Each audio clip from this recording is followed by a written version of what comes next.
ഇന്നത്തെ ആദ്യത്തെ 45 മിനിറ്റ്സ് പിന്നിടുന്ന സമയത്ത് ഏതായാലും 100 പോയിന്റുകളിലധികം ഒരു മൂവ്മെന്റ് നമുക്ക് നിഫ്റ്റി 50യിൽ കാണാൻ സാധിക്കുന്നുണ്ട്. ഏതാണ്ട് 0.5% അടുത്ത് നിന്നുകൊണ്ട് 24,600 കഴിഞ്ഞിട്ടുള്ള ഒരു മൂവ്മെന്റ് ഇതുവരെയും രേഖപ്പെടുത്തിയിട്ടുണ്ട്. നിലവിലത്തെ ഒരു കണ്ടീഷനിൽ മാർക്കറ്റിന്റെ ഒരു ഔട്ട്ലുക്ക് ബുള്ളിഷായി മാറി എന്ന് നമുക്ക് തീർച്ചയായിട്ടും പറയാൻ സാധിക്കുന്നുണ്ടോ? ഓക്കെ, ഇപ്പൊ കറന്റ്ലി മൂവ്മെന്റ് വെച്ചിട്ട് നമുക്ക് അങ്ങനെ ഒരു നിഗമനത്തിൽ എത്താനുള്ള സമയമായിട്ടില്ല എന്നുള്ളതാണ് എന്റെ പേഴ്സണൽ അഭിപ്രായം. നമ്മളിപ്പോ നോക്കുവാണെങ്കിൽ ഇന്നലത്തെ 24,700 വരേക്കും നിഫ്റ്റി പോകാൻ സാധിച്ചിട്ടുണ്ട് എന്നത് ഒരു പോസിറ്റീവ് കാര്യം തന്നെയാണ്.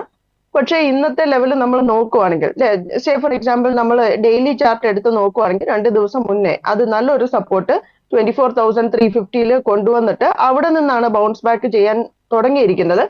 അത് നല്ല ഒരു കാൻഡിൽ വെച്ച് ഒരു നല്ല മാരിബോസ് കാൻഡിൽ പോലെ ഒന്ന് ഫോം ചെയ്തിട്ടാണ് അന്നേക്ക് ബൗൺസ് ബാക്ക് നടത്തിയിരിക്കുന്നത് 11th ഓഗസ്റ്റിന്.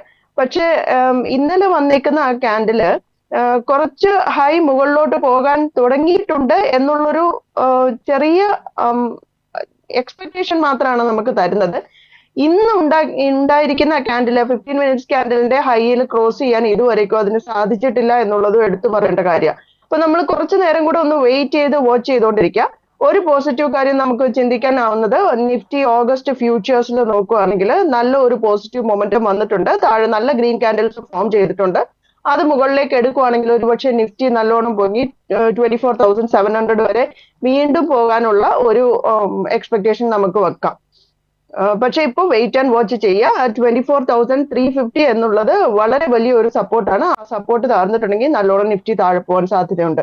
24,300 താഴേക്കും 24,700 മുകളിലേക്കുമാണ് നമ്മളിപ്പോൾ പ്രതീക്ഷിച്ചുകൊണ്ടിരിക്കുന്ന ഒരു റേഞ്ച്.